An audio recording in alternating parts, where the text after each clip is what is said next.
Bonjour et bienvenue, je suis Morgane de la chaîne du compte Instagram Atelier Morissette. On se retrouve pour un nouveau podcast tricot qui devrait être assez chargé je pense parce que j'ai quelques objets terminés, j'en ai 3. J'ai 3 objets terminés, j'ai des en cours, j'ai des nouveaux castons qui ont déjà bien avancé. Je voulais vous montrer un petit peu les mini échevaux que j'ai teints dans le dernier vlog teinture, puisque je sais que les vlogs ça n'intéresse pas tout le monde, mais pour autant vous voulez peut-être voir les couleurs que j'ai teintes, mais quoi qu'il arrive, même si ça ne vous intéresse pas, ça ne devrait pas prendre trop de temps. Et je voulais vous parler de 2 livres que j'ai là avec moi, donc un que je viens d'acheter et un autre que j'ai retrouvé en fait, que ma grand-mère m'avait donné. Je savais que j'avais ce livre quelque part et là j'ai remis la main dessus. Alors j'espère que ça va aller niveau qualité visuelle, qualité du son et tout, parce que vous le voyez peut-être, il fait super moche aujourd'hui. Donc j'ai attendu toute la journée un moment pour éventuellement filmer avec une luminosité acceptable. Et ce n'est jamais arrivé. Donc là, j'ai tout abandonné. Il est 17h30, donc clairement la luminosité n'est pas au rendez-vous, mais on est dans la véranda. Donc on est entouré de fenêtres. Peut-être que ça va aider. J'ai aussi allumé les lumières. Donc bon, j'espère que ça va aller quand même. Et aussi on a Jeanne juste là. Donc comme d'habitude, vous aurez certainement des petits gazouillis. On commence sans plus tarder avec les objets terminés.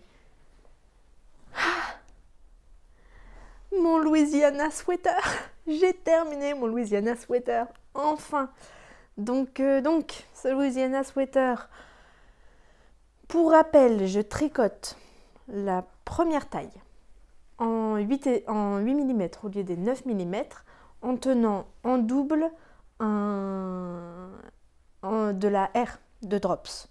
On va refaire rapidement l'historique de ce pull. Je l'ai commencé parce que je voulais remplacer ce pull-là que je porte.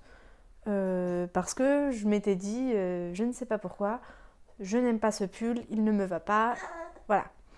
Finalement, j'ai enfilé ce pull et il me va très bien. Et je l'aime beaucoup. Et là, je le porte sans aucun problème. Donc forcément, ça m'a un peu calmée sur celui-ci, même si au final, on s'entend, ils n'ont pas du tout la même couleur. Mais bon, ça avait calmé mon envie de tricoter celui-ci. J'ai mis globalement 1 mois à faire chaque manche, je pense. Enfin, en réalité, j'ai mis 2 jours à faire chaque manche. Mais entre chaque étape, il y avait 1 mois à chaque fois. Donc ce pull a traîné sur la longueur. Je vous avais demandé plein de petites idées pour pouvoir finalement différencier ces 2 pulls. J'avais même pensé à le détricoter, mais ça aurait été une erreur. En tout cas, je ne l'ai pas fait et j'en suis contente. Vous m'aviez conseillé plein de super trucs, des broderies, des perles, des trucs de fou qui auraient été magnifiques. Mais en fait, j'ai passé déjà tellement de temps sur ce pull. Et en plus de ça, la R de Drops, elle est quand même assez particulière comme fibre que je me suis pas trop embêtée. Alors avant ça, quand je l'ai eu fini, je l'ai essayé sur moi et là je me suis dit bon, allez, le pull de la loose quoi. Non seulement j'ai mis une éternité à le tricoter, en plus de ça je ne l'aime pas du tout. Il y avait donc le Louisiana de Petite Knit, je ne sais pas si je l'ai dit. C'est un pull raglan qui est très très simple, hein, très accessible pour les débutants. Je pense que ça peut être un super bon premier projet vêtement. Mais en fait il n'a pas de rang raccourci, notamment dans le dos, ce que moi je préfère largement pour faire remonter l'arrière du pull et donc redescendre le col. Et c'est aussi ce que je reprochais à celui-ci qui est le Novice Sweater de Petite Knit. Et le Louisiana, il n'en a pas non plus. Et donc quand je l'ai essayé, j'avais un col horrible là, qui me remontait comme ça.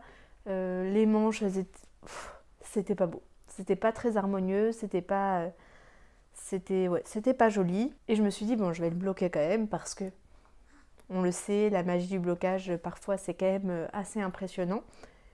Et en fait, quand je l'ai enfilé après blocage, j'ai adoré. Donc, je l'ai bloqué avec force, on va dire, surtout au niveau du col pour faire Ouais, on voit bien pour faire en fait redescendre l'encolure. Donc j'avais bien remonté l'arrière et fait en sorte néanmoins que les bas du pull soient à même hauteur en tirant un peu sur l'arrière du pull. Et franchement, ça s'est super bien passé. Il s'est beaucoup allongé. Pas tant élargi, j'ai l'impression, mais il s'est beaucoup allongé. Et je pense que comme c'est assez lourd quand même, ça a entraîné l'allongement des manches. Pour la couleur, là vous le voyez quand même très rouge. Il est beaucoup plus sombre que ça. De toute façon, j'ai pris des photos. Donc si vous me suivez sur Instagram, vous les avez déjà vues, mais pour celles qui ne m'y suivent pas ou qui n'ont juste pas vu les photos, je vais les remettre ici quand même. Comme ça, vous verrez un peu mieux les couleurs parce que sur les photos, pour le coup, les couleurs sont pas mal. Et donc j'étais contente, ce pull m'allait bien.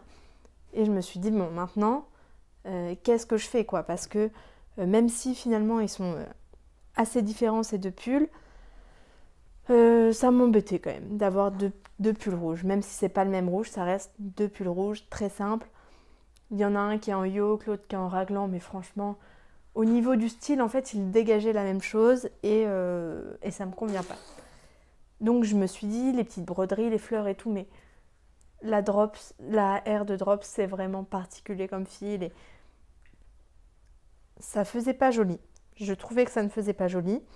Pour les perles, oui, ça aurait été super, mais je pense que j'aurais préféré incruster les perles au moment où je tricotais le pull. Vous savez, enfiler les perles sur le fil pour pouvoir les faire ressortir au fur et à mesure du tricot. Je pense que ça m'aurait beaucoup plus plu. D'ailleurs, c'est une technique que j'avais découverte sur la chaîne de Irina Pauline. C'est une femme qui fait des vidéos, des podcasts, qui est super créative, que j'adore écouter et qui avait fait un pull de folie avec des perles partout. C'est un projet incroyable. Donc, si vous avez la curiosité d'aller voir. Et donc voilà, c'est une technique que j'avais découverte sur son podcast et que très certainement je mettrai à exécution à un moment donné, mais au fil du tricot et pas après coup, je pense. Après voilà, je ne suis pas à l'abri de changer d'avis, mais en tout cas pour ce pull, je ne voulais pas faire ça. Et donc j'ai cherché un petit patch parce que j'en ai pas mal et finalement je les utilise assez peu. Et celui-ci, je trouvais qu'il était super mignon. C'est un patch que j'avais acheté à la droguerie. Ouais, je l'avais acheté à la droguerie à Toulouse, je pense. À Toulouse ou à Paris. De toute façon, il n'y en a pas par chez moi. Donc c'était forcément à Toulouse ou à Paris. Et j'adore le style que ça donne. Du coup, ça lui donne vraiment un style automnal.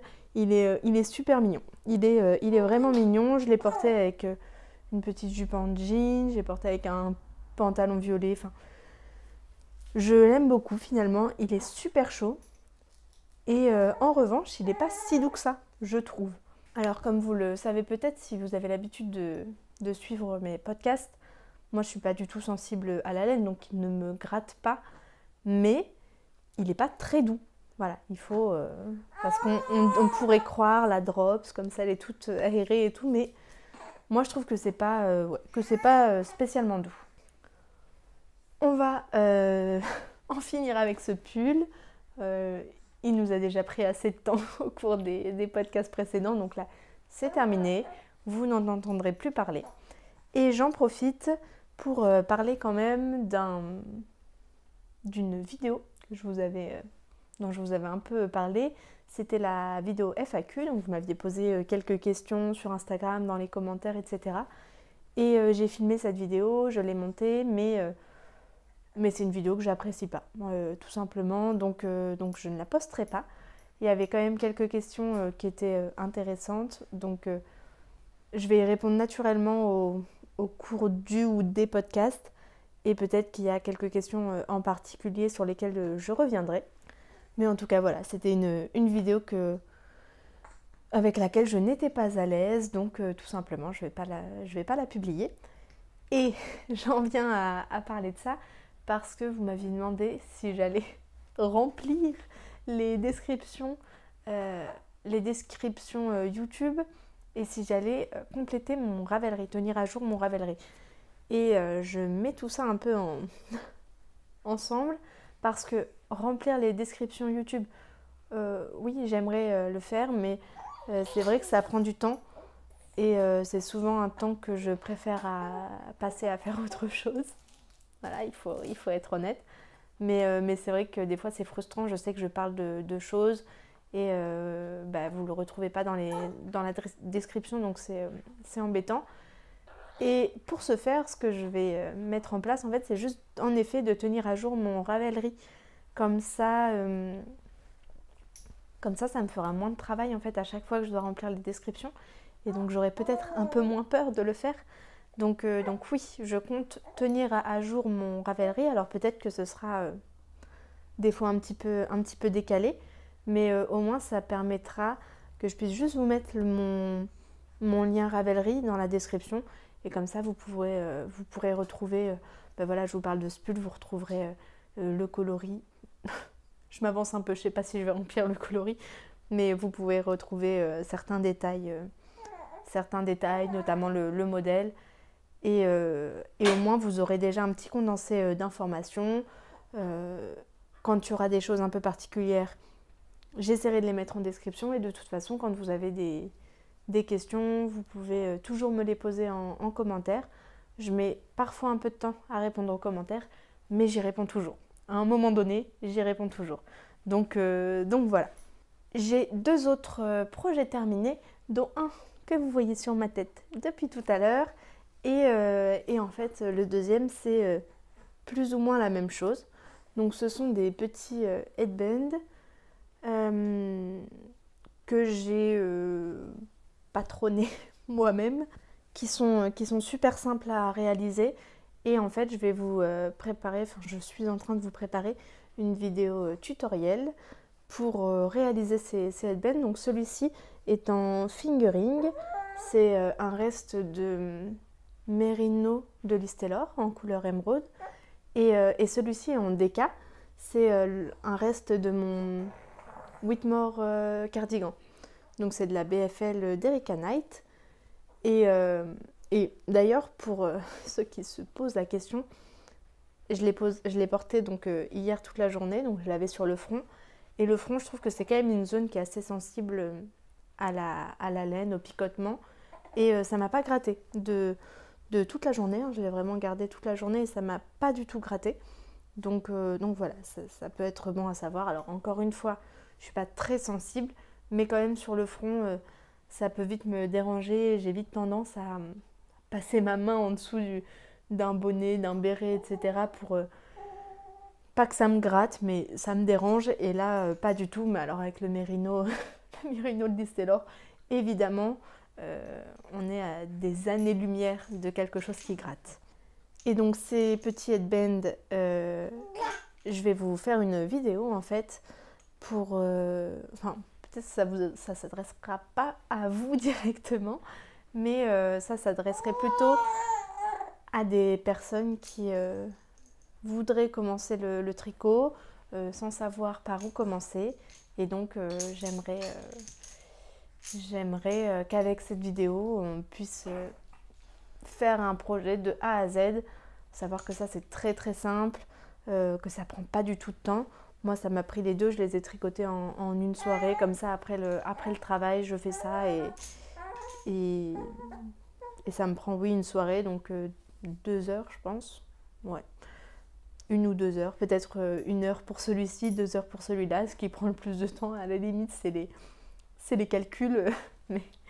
Donc voilà, pour ces petits headbands, j'adore porter ça, je trouve que c'est mignon, ça ajoute un petit truc. Puis là, vous voyez, assorti à mon châle, je trouve que c'est sympa. Et moi qui ai un carré, c'est vrai que je me coiffe jamais. Je me coiffe quand même, mais j'ai assez peu l'occasion de faire des fantaisies dans mes cheveux. Je peux pas mettre de barrettes parce qu'ils sont trop fins, je peux pas les attacher parce qu'ils sont trop courts. Donc voilà, un petit headband, ça change un petit peu. Et autant on peut le porter comme ça en guise de coiffure, autant celui en déca, on peut même faire fingering plus mohair. et avoir quelque chose d'un peu plus chaud pour le porter uniquement en extérieur. Je pense que ça peut être sympa. Donc voilà, cette vidéo, elle va arriver un petit peu tard dans la saison quand même. Ça aurait été bien que je la sorte plus tôt. Mais ma foi, les choses sont faites ainsi.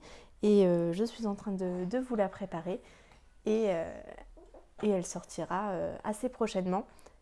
Vous verrez donc d'autres headbands de ce style dans les podcasts à venir, je pense.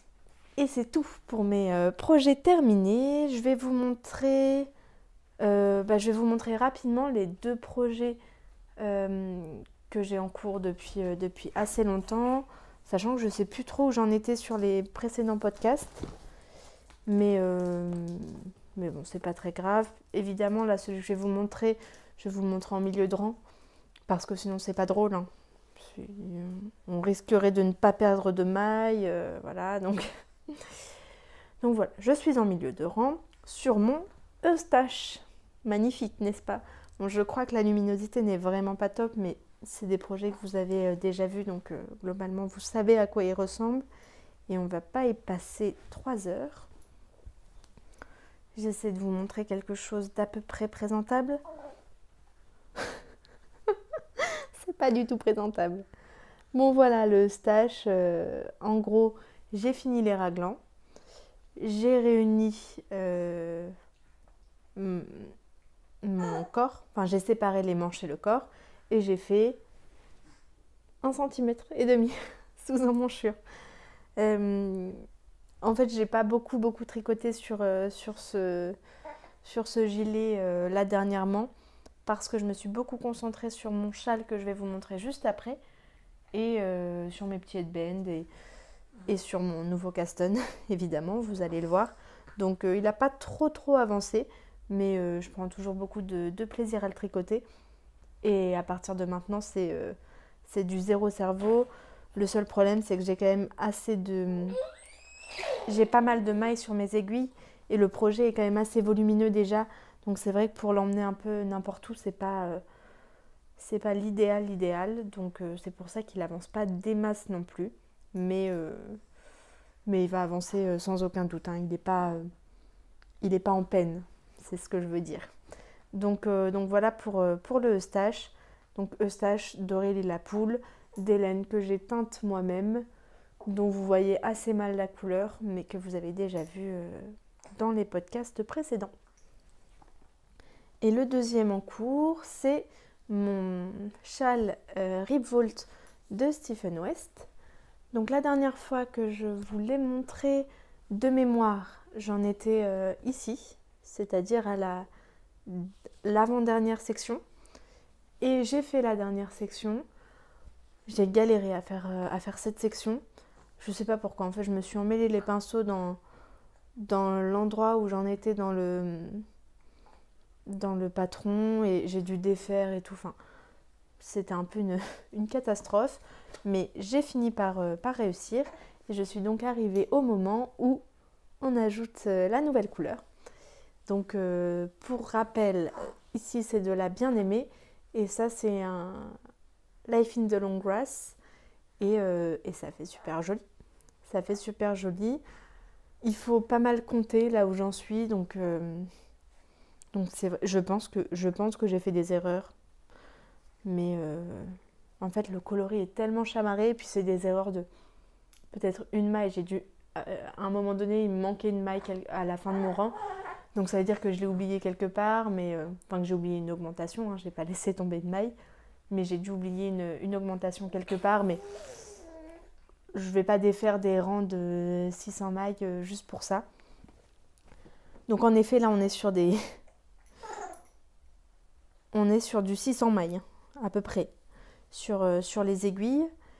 Et enfin, sur les aiguilles, c'est assez vite dit, parce que globalement, je pourrais plutôt dire sur l'aiguille et sur le câble, parce que il y a quelques jours, j'ai fait ma classique, c'est-à-dire j'ai emmené mon tricot dans mon lit, je l'ai posé comme ça, et quand je suis arrivée dans le lit, j'ai mis mon genou sur l'aiguille, l'aiguille a cassé, voilà, ça s'arrête là. Ça m'arrive tout le temps avec mes aiguilles 3,5. J'ai cassé une quantité de paires de 3,5 incalculable. J'ai dû en casser au moins 5 paires. Donc, ben voilà. Pour l'instant, j'ai pas encore racheté l'aiguille manquante. Donc je ne peux pas trop avancer. Je sais que ma maman a laissé chez moi un projet avec des aiguilles 3,5 dessus. Donc peut-être que je vais dénuder son projet de l'aiguille 3,5. Mais j'ai peur qu'après elle dise que si son projet n'avance pas, c'est à cause de moi. Donc on fait attention quand même. Bon, quand j'aurai envie de le reprendre, là je l'ai laissé du coup il y a 3-4 jours maximum. Donc c'est pas très très grave, hein. Je vais quand même aller racheter des aiguilles 3,5 de toute façon. Peut-être que j'en prendrai plusieurs paires d'un coup. Et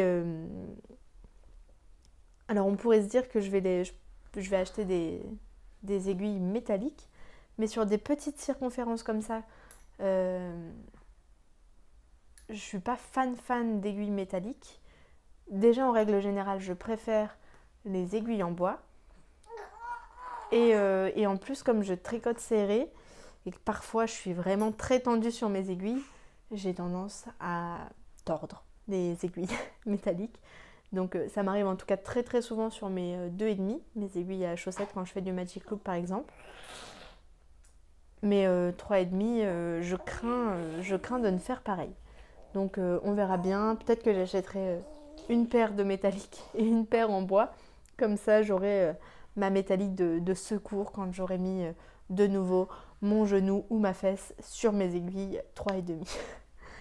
Bon, en tout cas, voilà pour ce châle que je tricote dans le cadre du CAL, un châle pour la nouvelle année avec Marine de la chaîne Cocon Vert. Et voilà, on a jusqu'au 19 mars pour le tricoter. Donc, ma foi, il va falloir quand même que je me remue parce qu'à un moment donné, on a des rangs de 600 mailles. Et il y a presque autant de laine dans la bordure que dans la partie principale du châle. Donc je ne suis pas au bout de mes peines, mais je prends du plaisir quand même à tricoter ce châle. Et alors j'ai pas pesé, mais ça c'est ce qui me reste du coloris de la bien-aimée. Donc je pense que je noterai combien de fils j'ai utilisé sur Ravelry. Et quand je l'aurai terminé, je vous dirai, je pense, j'ai utilisé tant de fils de chaque coloris. Et voilà, mais vous voyez, il ne m'en reste pas non plus énormément. Et le dernier projet, donc après je vais vous montrer quand même l'Hélène et le livre, mais le dernier projet tricot que j'ai à vous montrer, c'est un nouveau Caston qui n'est plus si nouveau que ça, mais en tout cas vous ne l'avez jamais vu.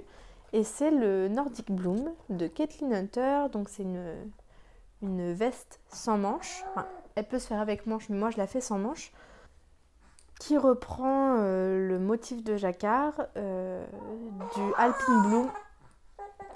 Alpine Bloom que j'avais déjà tricoté également. Et donc j'ai terminé mon jacquard qui est super joli, je suis fière de moi.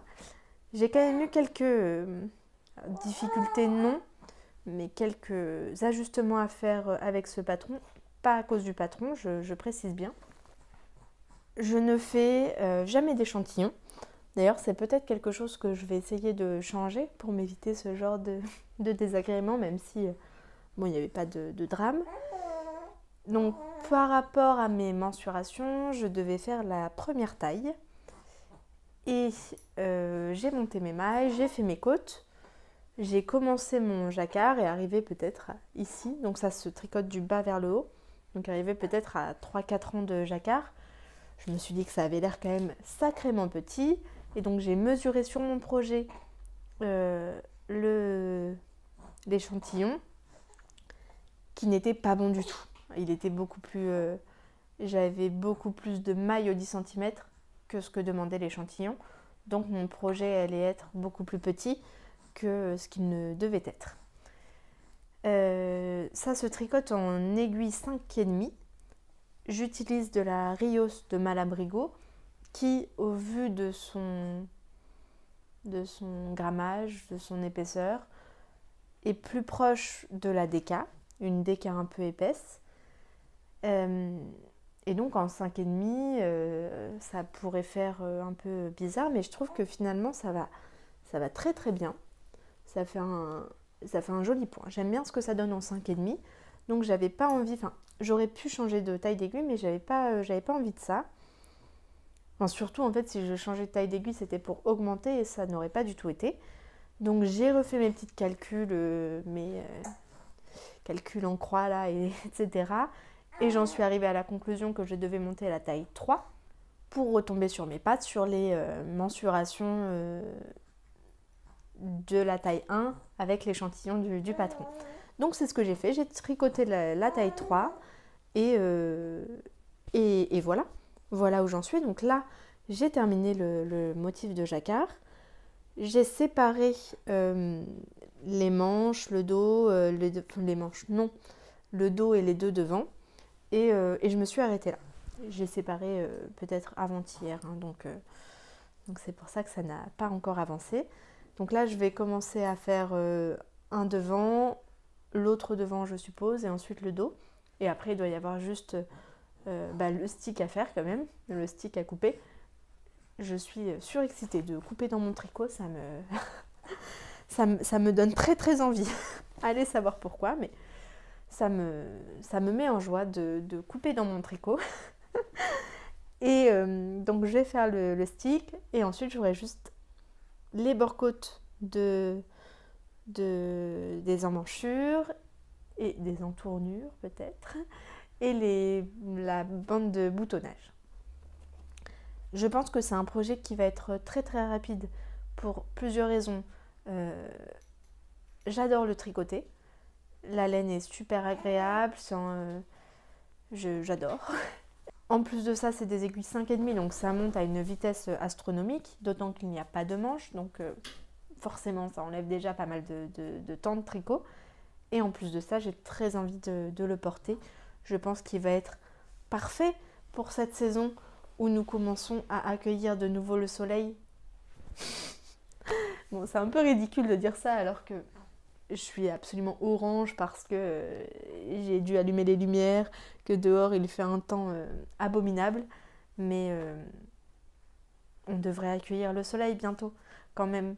Et je trouve que c'est parfait, un petit gilet sans manches avec des fleurs vertes et bleues pour accueillir le soleil. Je trouve que c'est très à propos. Donc j'ai envie de porter ce gilet. Raison supplémentaire pour laquelle il devrait avancer assez rapidement. Je vais vous montrer l'envers de mon jacquard. C'est beau, franchement c'est beau, n'est-ce pas? Je suis plutôt fière de moi. Donc c'est mon deuxième jacquard de ma vie. Et je suis très contente. Je ne croise jamais mes fils. Jamais, jamais, jamais. Parce que je n'ai pas envie de le faire.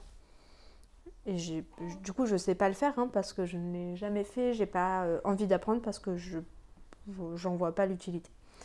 Donc, je ne croise pas mes fils. Il y a quand même des endroits où il y a beaucoup de mailles entre deux couleurs. Je crois que ça va jusqu'à 10 ou 12 mailles. Et c'est en aiguille 5.5, donc ça fait de l'espace, quoi. Mais c'est pas grave, j'ai pas croisé mes fils, donc ça fait quand même que des fois j'ai des très longs fils qui pendent derrière. Ouais, ici, là, on voit, ouais, c'est assez long, hein, ça fait peut-être 7-8 cm. Mais c'est pas grave, finalement ça se passe bien, mon jacquard ne gondole pas. Évidemment, là, il n'est pas bloqué, donc ça fait un peu rabougri, en plus il est sur les câbles. Mais je vois que si je l'étends un peu, comme ça va être le cas au blocage, on est sur quelque chose de plutôt lisse. Donc voilà, c'est une catastrophe la façon dont je vous montre. Mais voilà, je pense que ça va très bien se passer. Et pour l'instant, je n'ai pas le sentiment, la nécessité d'apprendre à croiser mes fils. Même si ça ne doit pas du tout être compliqué. Et bien voilà pour ce projet, je ne vais pas m'appesantir davantage dessus. Je vais vous parler de quoi en premier? Je vais vous parler des laines, comme ça ce sera fait. Je vais passer rapidement dessus hein, parce qu'elles ont une vidéo complète à leur sujet quand même. Donc j'ai acheté des nouveaux pigments et j'avais envie de voir ce qu'il donnait sur la laine, en fait, à intensité égale.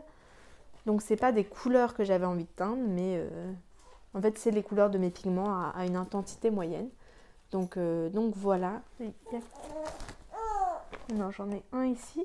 J'ai l'impression qu'il m'en manque un. Il m'en manque un, mais je sais pas où il est. Il me manque le bleu. Bon, c'est pas grave, je vais vous mettre une photo. En plus, comme on voit pas bien les couleurs, ce sera plus facile avec une photo. Je vais mettre une petite photo des écheveaux, de tous les mini écheveaux que j'ai fait. Donc ce sont des écheveaux de 10 grammes que je n'ai pas l'intention de tricoter. C'est juste pour moi en fait, juste pour que j'ai une vision des couleurs. Comme ça, quand j'ai envie de me teindre une laine, j'ai une base de données en gros. Et il me restait deux mini et j'ai utilisé en fait des fonds de teinture où il restait du pigment en fait dans l'eau pour teindre ces 2 mini là. Non mais la couleur, la luminosité c'est atroce. Non c'est pas grave. Pareil je vous mettrai les photos, vous verrez bien mais ça fait super joli ce coloris là, je l'adore. Je vais le reproduire pour sûr. Donc voilà, pour la teinture, je ne vais pas m'appesantir davantage. Et les 2 livres que je me suis procurés, j'essaie d'enlever l'étiquette quand même, parce qu'il y a une grosse étiquette horrible sur le devant du livre. J'aurais pas dû faire ça. Bon, j'ai enlevé à moitié l'étiquette, ça ira bien. Tant pis pour moi, j'avais qu'à pas l'enlever du tout. Je suis allée en librairie parce que je cherchais un livre regroupant des points de tricot et je n'ai pas trouvé exactement ce que je cherchais, mais je suis tombée sur ce livre-là. Donc c'est une encyclopédie. Où est-ce que j'ai lu ça? Nulle part, donc on va pas appeler ça une encyclopédie. En gros, c'est un gros livre de tricot qui regroupe des points, des motifs, des techniques de montage, des techniques de rabat, plein de petites choses. Et il y a quand même des points dedans. Donc je me suis dit que ça pourrait être sympa. Donc en plus c'est un livre qui est super abordable. Il coûte 16,90 €. Avant il était à 30 €. Et il est passé à 16,90 €. Alors, où est la rémunération des auteurs là-dedans? Je ne sais pas. Mais bon, le fait est qu'il était à ce prix-là et que je l'ai pris. Et voilà, je l'ai déjà feuilleté, j'ai déjà pas mal feuilleté, c'est super intéressant.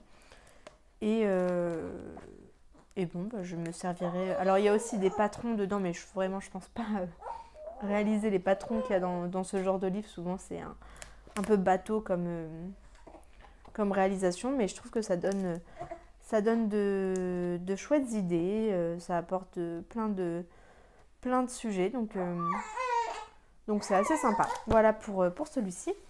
Et donc en rentrant de ma virée en librairie, j'étais quand même un peu déçue de ne pas avoir retrouvé vraiment un recueil de points. Et en cherchant dans ma mémoire, je me suis souvenue que ma grand-mère m'avait donné plein de petits livres. Il y en a pas mal qui parlent de crochet. Donc comme vous le savez, le crochet c'est pas ce que je préfère. J'en fais un tout petit peu, mais vraiment c'est pas une passion. Et il me semblait bien qu'il y avait quelque chose de tricot quand même. Et en fouillant, j'ai pas beaucoup fouillé, je savais où il était. J'ai retrouvé ça, qui est en fait c'est magique comme livre, quoi. C'est un livre qui a le double de mon âge. C'est incroyable. Ça a beaucoup de valeur parce qu'en plus, je l'ai montré à ma grand-mère et elle était émue en fait de voir que j'utilisais son livre à elle, qu'elle a déjà utilisé tant de fois, comme vous pouvez voir à l'état de l'objet. Mais je trouve que ce sont des petits recueils de points. Enfin, petits. Il y a écrit 900 points de tricot et crochet, donc petit, on va quand même doser. Mais ouais, je trouve que c'est super intéressant ces recueils-là parce que c'est un art qui existe depuis tellement longtemps que oui, écrire de nouveaux recueils de poèmes, c'est bien, c'est beau, c'est intéressant, c'est expliqué différemment, c'est pas inutile, hein. On peut expliquer aussi comment les réaliser en rond et en aller-retour, chose qu'on ne faisait pas avant puisqu'on ne tricotait pas en rond. Donc, enfin, on tricotait en rond, mais beaucoup moins que maintenant parce on tricotait en rond sur des DPN, des aiguilles double point. Donc c'est pas pareil. Et donc oui, les nouveaux recueils de points, c'est bien. Mais quand on a déjà chez nous ce genre de pépites quoi, qui regroupe une quantité de points astronomiques, et ben en fait on se rend compte que tout existe déjà. Tout existe déjà et je suis super contente en fait de m'inspirer, de feuilleter un livre que ma grand-mère a déjà utilisé, dont elle s'est servie pour tricoter des choses à ses enfants, donc à ma maman, à mes tantes, à ses petits-enfants, donc à mes cousins et moi-même. Enfin voilà, c'est un livre chargé d'émotions. Et ce qui était drôle, c'est que quand j'étais en train de le feuilleter, ma mamie m'a appelée et donc je lui ai montré le point et j'en étais. J'ai mis une petite pince. J'en étais là, je venais de rouvrir mon livre, donc j'en étais là. Et juste après, en fait, il y a ce point-là, le point de fougère. Et ma grand-mère, elle me l'a donné un bout de temps et ça fait longtemps, je pense qu'elle s'en est pas servie. Et elle me dit « Ah oui, ce livre, il est super, je me souviens, il y avait un point de fougère. » Et donc ça m'a fait rire, quoi, de me dire qu'on avait craqué toutes les deux sur les mêmes points. Donc voilà pour ce petit bouquin. Si vous avez ce genre de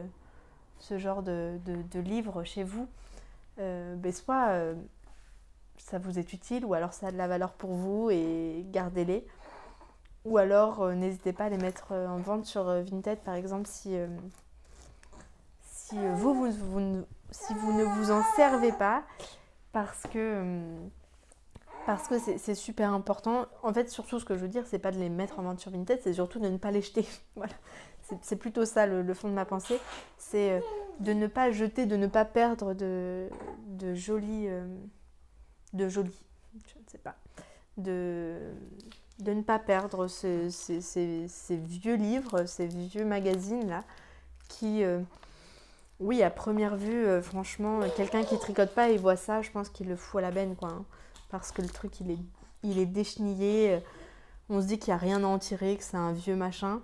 Mais en fait, le tricot, il a évolué, mais il reste, je pense, sur une même base qu'il n'était il y a 50 ans et il y a 60 ans. Et je pense qu'on peut remonter encore. Mais voilà. Donc je pense que j'en ai fini pour aujourd'hui quand même. Donc je suis vraiment désolée pour cette luminosité qui, en plus avec le temps qui passe et de pire en pire, je suis de plus en plus jaune. Et Jeanne fait de plus en plus de bruit. Bon, en tout cas, j'espère néanmoins que cette vidéo vous a plu et je vous dis à la prochaine.